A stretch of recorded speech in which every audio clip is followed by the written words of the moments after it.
Hi friends, welcome to Shami's kitchen. എല്ലാവർക്കും സുഖമാണല്ലോ. അപ്പോൾ ഇന്ന് നമ്മൾ തയ്യാറാക്കുന്നത് വളരെ ടേസ്റ്റിയും വളരെ സോഫ്റ്റും ആയിട്ടുള്ള നല്ലൊരു പാൽ റൊട്ടിയാണ്. അപ്പോൾ വീഡിയോയിലേക്ക് പോകുന്നതിന് മുന്നേ നമ്മുടെ ഈ ഷമീസ് കിച്ചൻ ചാനൽ ഇതുവരെയും സബ്സ്ക്രൈബ് ചെയ്യാത്തവരുണ്ടെങ്കിൽ പ്ലീസ് ഒന്ന് സബ്സ്ക്രൈബ് ചെയ്തേക്കണേ. കൂടെ തന്നെ തൊട്ടടുത്തുള്ള ബെല്ലേക്കും കൂടി ഒന്ന് ക്ലിക്ക് ചെയ്തേക്കണം. അതിൽ ഓൾ എന്നെ ഒന്നും മറക്കാതെ പ്രസ് ചെയ്തേക്കണം. എന്നാൽ ശരി, നമുക്കിനി വീഡിയോയിലേക്ക് പോകാം.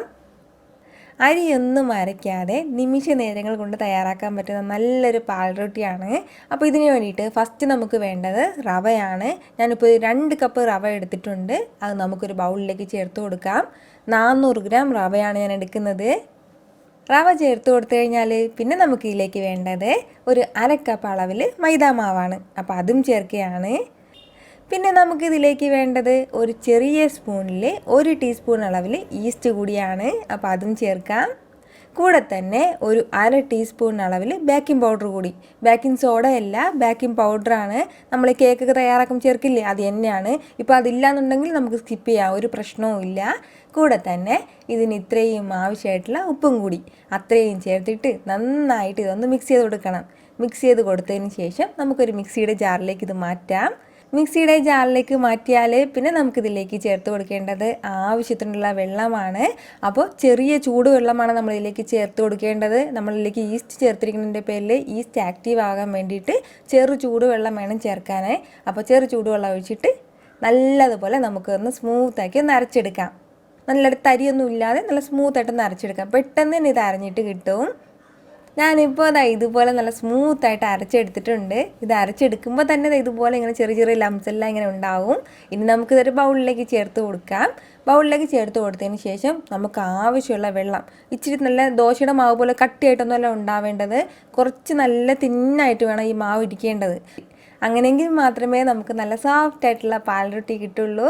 അപ്പോൾ ആവശ്യത്തിന് വെള്ളമൊക്കെ ചേർത്ത് കൊടുത്തിട്ട് നല്ലതുപോലെ ഒന്ന് മിക്സ് ചെയ്തതിന് ശേഷം ഒരു 30 മിനിറ്റ് മുതൽ 1 മണിക്കൂർ വരെ വെച്ചിരിക്കാം. അതിൽ കൂടുതൽ വെക്കേണ്ട ആവശ്യമില്ല.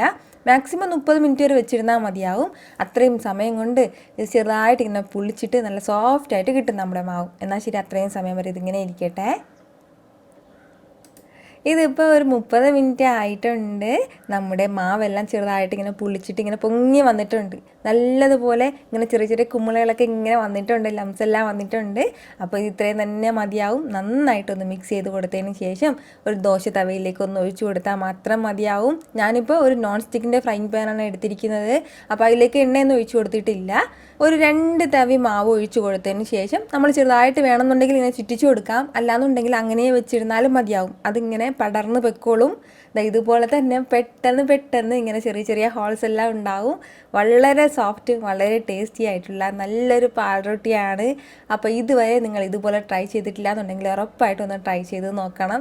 വളരെ സിമ്പിളായിട്ട് പെട്ടെന്ന് തന്നെ നമുക്ക് തയ്യാറാക്കി എടുക്കാൻ പറ്റും. ഒരുപാട് സമയത്തിൻ്റെ ഒന്നും ആവശ്യമില്ല. 1 മിനിറ്റ് തന്നെ മതിയാവും ഓരോ പാൽ റൊട്ടിയും തയ്യാറാക്കി എടുക്കാനായിട്ട്. അടിഭാഗം ഒന്നും കരിയാതെ നല്ല വൈറ്റ് കളറിൽ തന്നെ നമുക്കിത് കിട്ടും. അപ്പോൾ ഇനി അരിയൊന്നും അരച്ചിട്ടില്ല, മാവൊന്നും ഇല്ലയെന്നുണ്ടെങ്കിൽ ഒരു പ്രശ്നവും ഇല്ല. രാവിലെ എണീച്ചതിന് ശേഷം തന്നെ നമുക്ക് ബ്രേക്ക്ഫാസ്റ്റ് തയ്യാറാക്കാവുന്നതേ ഉള്ളൂ. അതുപോലെ തന്നെ വൈകുന്നേരത്തേക്കാണെന്നുണ്ടെങ്കിൽ നമുക്ക് തയ്യാറാക്കാവുന്നതേ ഉള്ളൂ.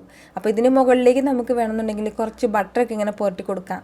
അപ്പോൾ ഒരു പ്രത്യേക സോഫ്റ്റായിട്ടും പ്രത്യേക ടേസ്റ്റുമാണ്. ബട്ടർ ഉണ്ടെങ്കിൽ മതി. അപ്പോൾ അതും കൂടി ചേർത്ത് കൊടുക്കുകയാണെന്നുണ്ടെങ്കിൽ കുറച്ചുകൂടി നല്ലതാണ്. ഇതിൻ്റെ കൂടെ നമുക്ക് എന്ത് കറിയാണെങ്കിലും ബെസ്റ്റാണ്. ഏറ്റവും ടേസ്റ്റി ആയിട്ടുള്ളത് നല്ല മുട്ടക്കറിയോ അല്ലാന്നുണ്ടെങ്കിൽ ഈ ചിക്കൻ കറിയോ ബീഫ് കറിയോ എന്താണെന്നുണ്ടെങ്കിൽ നല്ല ബെസ്റ്റ് കോമ്പിനേഷനാണ്. അപ്പോൾ ഇതുവരെ ട്രൈ ചെയ്തിട്ടില്ല എന്നുണ്ടെങ്കിൽ ഉറപ്പായിട്ട് നിങ്ങളൊന്ന് ട്രൈ ചെയ്ത് നോക്കണം. ട്രൈ ചെയ്ത് നോക്കിയതിന് ശേഷം എൻ്റെ ഫീഡ്ബാക്ക് എന്നെ മറക്കാതെ അറിയിക്കുകയും വേണം. ഈ വീഡിയോ നിങ്ങൾക്ക് ഇഷ്ടമായിട്ടുണ്ടെന്നാണ് എൻ്റെ വിശ്വാസം. ഇഷ്ടമായാൽ ഇതൊന്ന് ലൈക്ക് ചെയ്തേക്കണം. ഇത് മറ്റുള്ളവർ കാണണമെന്ന് ആഗ്രഹിക്കുന്നുണ്ടെങ്കിൽ നിങ്ങളുടെ ഫ്രണ്ട്സിനും ഫാമിലിക്കും എല്ലാവർക്കും ഒന്ന് ഷെയർ ചെയ്ത് കൊടുക്കാനും മറക്കരുത്. വീണ്ടും നല്ലൊരു ഉഷാറ് വീഡിയോ ആയിട്ട് ഞാൻ വരുന്നതായിരിക്കും. അതുവരേക്കും എല്ലാവരും ഹാപ്പി ആയിട്ടിരിക്കുക, സന്തോഷമായിട്ടിരിക്കുക, ചിരിച്ചുകൊണ്ടിരിക്കുക. Take care friends.